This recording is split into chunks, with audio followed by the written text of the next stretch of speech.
Data है, मार्च, अप्रैल और मई, इन 3 महीनों में 2019 में कितने लोग गुजरे और 2020 में कितने लोग गुजरे, इसका डेटा मेरे पास है। ये महाराष्ट्र स्टेट का डेटा है। कुछ दिनों में मुझे ऑल इंडिया का भी डेटा आएगा। 2019 में करीब 42,779 लोग गुजरे हैं और वही 1920 में 24,461 लोग गुजरे हैं। तो इसका मतलब ये है कि सरकार की लॉकडाउन की वजह से और दवा दारू ना मिलने की वजह से 20,000 लोगों की जान जो है वो बची है, ऐसी एक परिस्थिति दिखाई देती है। सरकार अगर पैंडेमिक कहती है तो मैं समझता हूँ कि 19 से लेके 1920 में ज़्यादा लोग गुजरने चाहिए, लेकिन हकीकत वैसी नहीं है। ऑल इंडिया के फिगर्स का डेटा मेरे पास है, लेकिन ऑफिशियली अभी यहाँ पर ना होने की वजह से मैं पूरा नहीं कर रहा हूँ, लेकिन यही स्थिति सभी राज्यों की है, इतना मैं आपसे कहूँगा।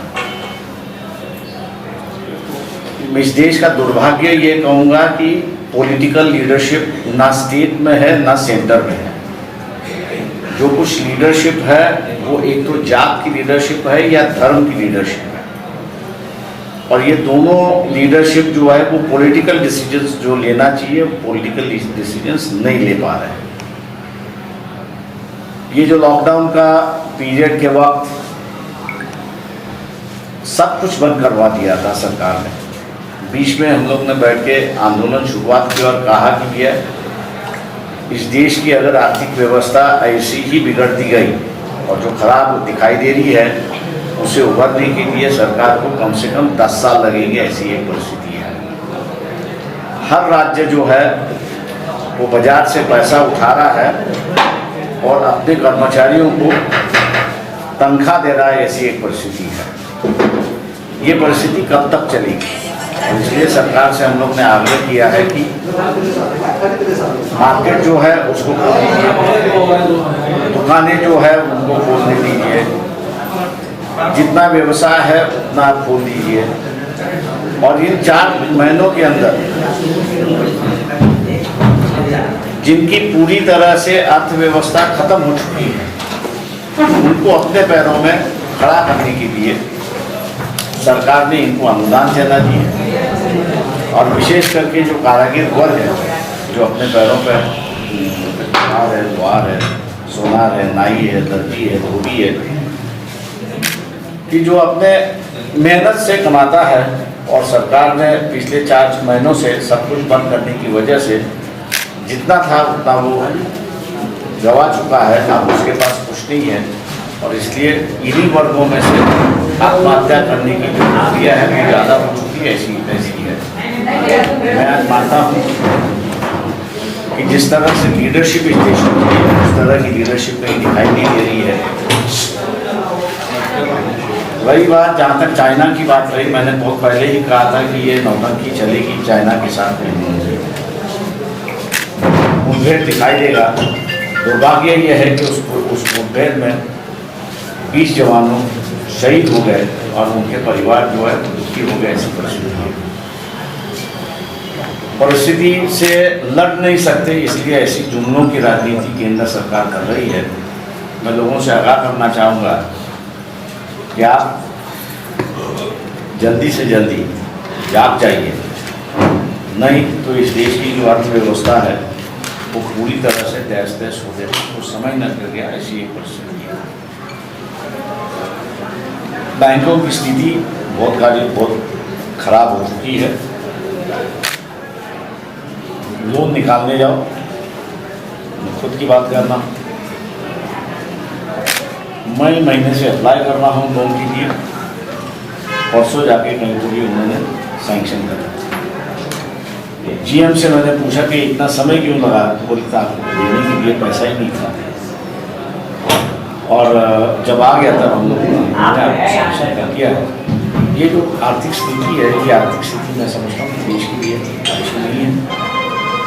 एक जिस तरह से मांग हो रही है कि 1990 में जब इस देश का सोना बैंक ऑफ इंग्लैंड में गिरवी रखा था और एक अच्छे फाइनेंस मिनिस्टर के रूप में मनमोहन सिंह ने 3 महीने में उनको पैसा लिया है और वर्ल्ड बैंक जितने कर्जदार थे उनको पैसा वापस करवा है। वैसे मैं समझता हूँ कि आज भी देश में एक ऐसी सरकार होनी चाहिए कि जो नेशनलिस्ट सरकार हो,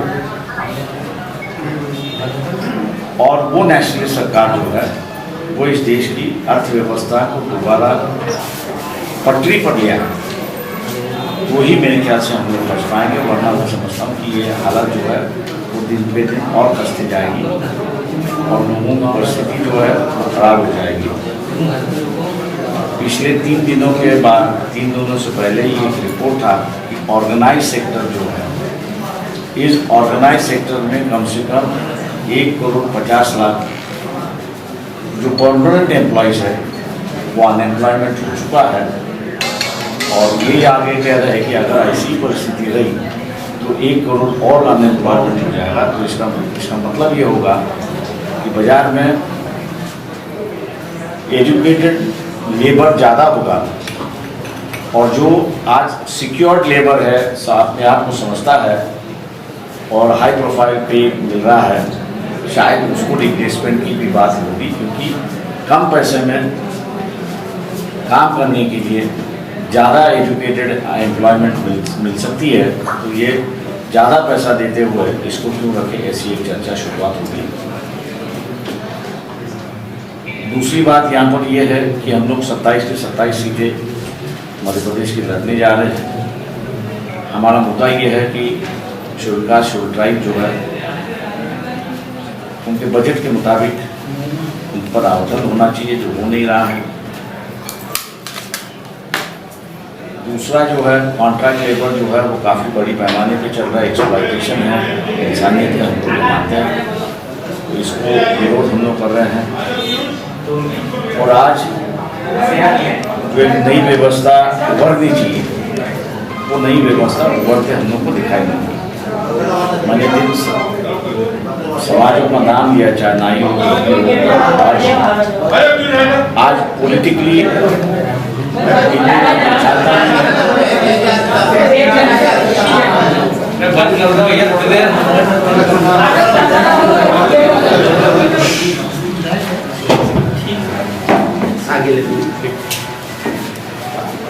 इनको कोई पहचानता नहीं है, ना इनको विधानसभा की हो या जिला पंचायत समिति को हो उम्मीदवारी दी जाती है। इनका एक रिकग्नाइजेशन करने का दौर आया है, ऐसा मैं मानता हूँ। और इन 27 सीटों में जो है वो बड़ी पैमाने पर ये जो निगलेक्टेड क्लास है, जिसको हम लोग वंचित कहते हैं, इस वंचित क्लास को हम लोग जो है उम्मीदवारी हम लोग देंगे और उनको चुनने की और बनाने की कोशिश यहाँ पर होगी। एक व्यवस्था बदलने की हम लोग की उसको हम आगे ले जाने की कोशिश की है। आपको दादा रामपुर से आशीर्वाद से विधायक को हमको बधाई बहुत बहुत शुभकामनाएं देना चाह रहा हूँ मैं, और जो भी आदेश होगा वो बताइए।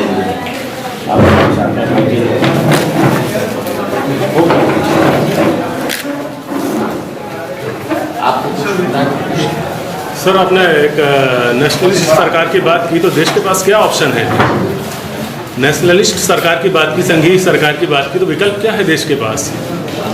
देखिए, कई लोगों की मांग हो रही है कि यहाँ जो जिस तरह से कारोबार चल रहा है, मोदी जी कारोबार चला रहे हैं, वो सही है, ऐसा हम लोग को नहीं लगता है।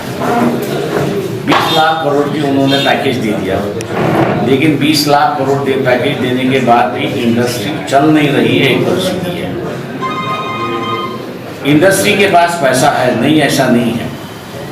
पैसा किसके पास नहीं है? तो जो खरीदार करने वाला है, बायर क्लास है, वो बायर क्लास डरा हुआ है, अपना पैसा नहीं निकाल रहा है एक वर्ग है जो अपना पैसा नहीं निकाल रहा सर, मैं political leadership की बात जो है उसके पास कोई पैसा है ही नहीं। इसलिए नेशनलिस्ट गवर्नमेंट की जब मैं बात कर रहा हूँ तो यहाँ जितने भी वैचारिक तौर पर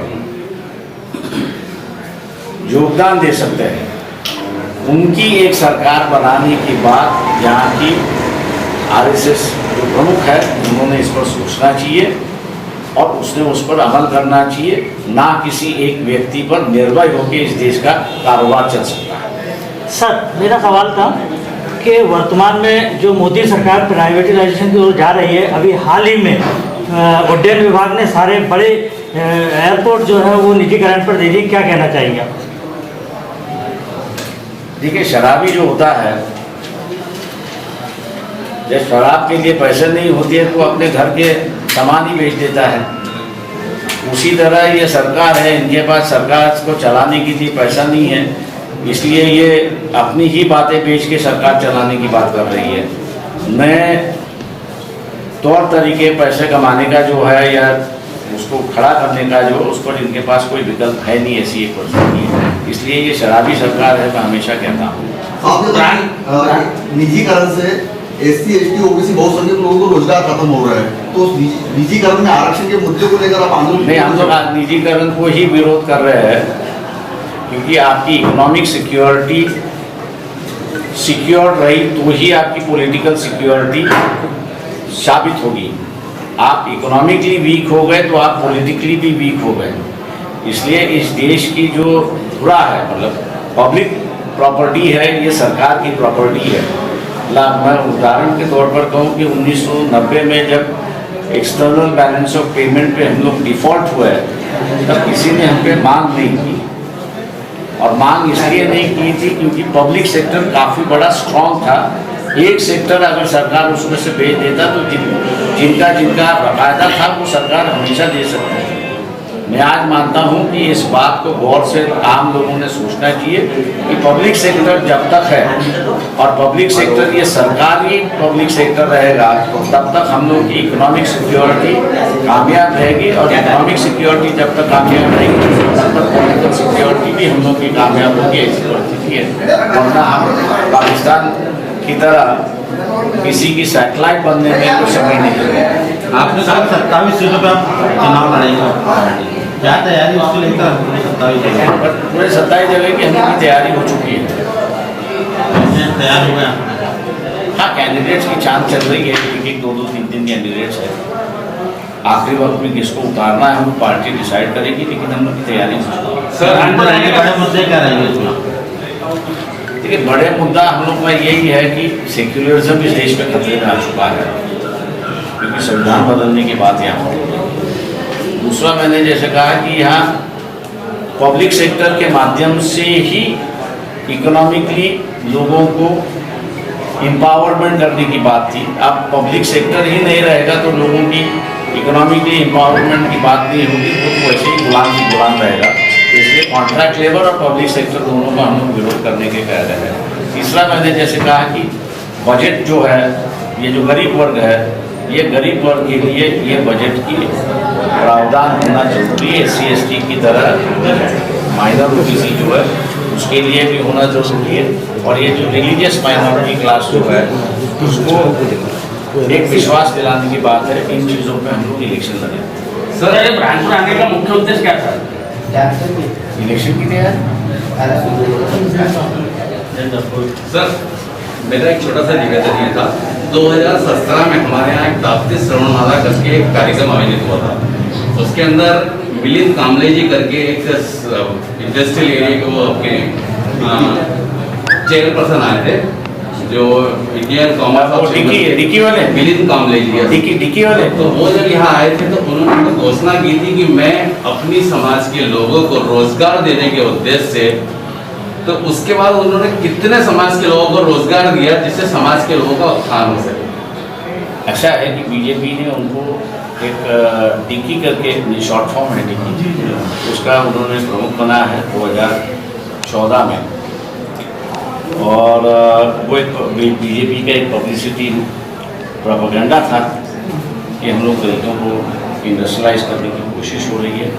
लेकिन जहाँ तक मेरी जानकारी है, डिकी ने किसी को अपने पैरों पर खड़ा नहीं किया। सर, लॉकडाउन के पहले सेंट्रल गवर्नमेंट ने एनआरसी और एनपीआर का इशू लेकर आया था, इस पर क्या प्रतिक्रिया है आपकी, क्या स्टैंड रहा हम है? लोग का विरोध है, एनआरसी की कोई ज़रूरत नहीं है। ये सरकार कौन है हमसे पूछने वाली कि हम इंडियन है कैसे? सर, लोकसभा में एक भी पार्टी का इतना नंबर नहीं है कि उसका नेता प्रतिपक्ष बने। अब विपक्ष की कमी है, तो अब आप जितना विपक्षी दल है वो एक प्लेटफॉर्म पर आए, उस पर एक कोई रणनीति है, कौन पहल करे? देखिए, जहाँ तक मैं समझता हूँ कि कांग्रेस जो है वो अपना अस्तित्व खो चुकी है। उनकी सभी बड़े नेता जो है वो तिहाड़ जेल के रास्ते पर है इंक्वायरी के माध्यम से। तो फिलहाल इस सरकार ने जो है कोई विपक्ष रखा ही नहीं है, ना विपक्ष संगठन रखा है, ना विपक्ष नेता रखा है। इसलिए इस सरकार की मनमानी चल रही है, ऐसा मैं आरोप करता हूँ। ऐसे में फिर विपक्षी दल एक जाजम बनाए, ऐसी कोई पहल आप पे तो देखिए, आम मूवमेंट ही हम लोग खड़ा कर रहे हैं, इसलिए मैंने कहा कि हम लोग आम मूवमेंट की कोशिश है। काफ़ी बड़ी पैमाने पर हम लोग जो है वो ये लॉकडाउन के खिलाफ आंदोलन कर रहे हैं। जैसे मैंने आंकड़े दिए हैं, आज जो है वो पब्लिक ट्रांसपोर्ट महाराष्ट्र का शुरुआत हो चुका है। मैं सुन रहा हूँ कि 2 दिन के बाद मध्य प्रदेश का भी शुरुआत होने जा रहा है। तो एक राज्य में अगर उठाव होता है तो उसका असर दूसरे राज्यों में होना शुरुआत दिखाई दे रहा है। धीरे धीरे मैं समझता हूँ कि ये मूवमेंट जो है बढ़ती जाएगी।